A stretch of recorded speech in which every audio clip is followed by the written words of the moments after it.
Hello and welcome to my studio crafting table where I'll show you how to make non-toxic stage blood. Okay, first you will need dark corn syrup. Make sure it's the dark syrup and not the clear syrup or you're going to run into problems. Trust me on that one. Next you'll need red food coloring, which is self-explanatory. And the last ingredient, chocolate syrup, which is optional, but you'll probably want to add it. You'll see why in just a moment. All we need is something to mix it in and we're ready to go.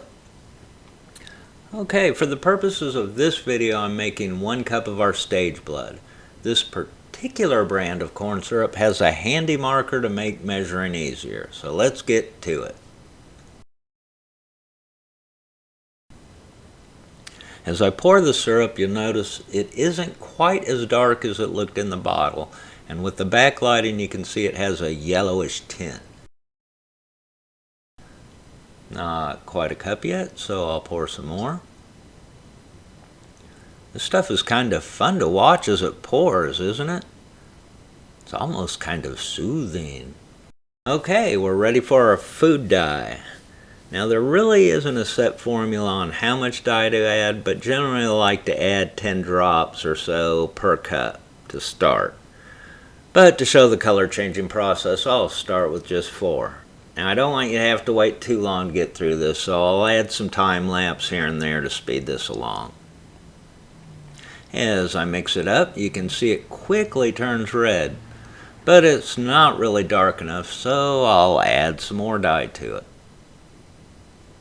Now we're getting somewhere. A few adjustments and we should be good to go. Okay, it's looking pretty darn good now.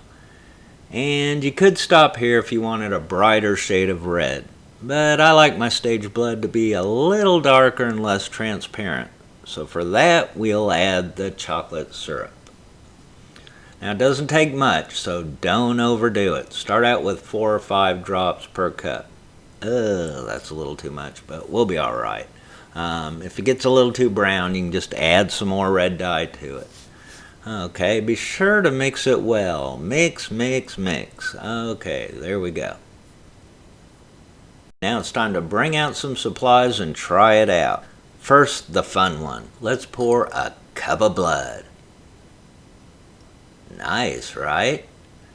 This might be a good time to mention that even though this is non-toxic and looks so very pretty, do not drink it unless you want to hurl. This stuff is sickly sweet and can make you sick, so do not drink it.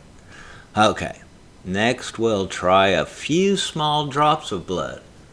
I couldn't find my regular eyedropper, so I thought I'd use this eyedrop bottle and a tiny funnel. Slow. Let's speed this up. As you can see, these size drops would be better for close-ups, or maybe some small drops on clothing or whatever. Okay, let's move on to my favorite, pouring it onto a surface. I have this plate at a slight angle so you can see it run a little more slowly.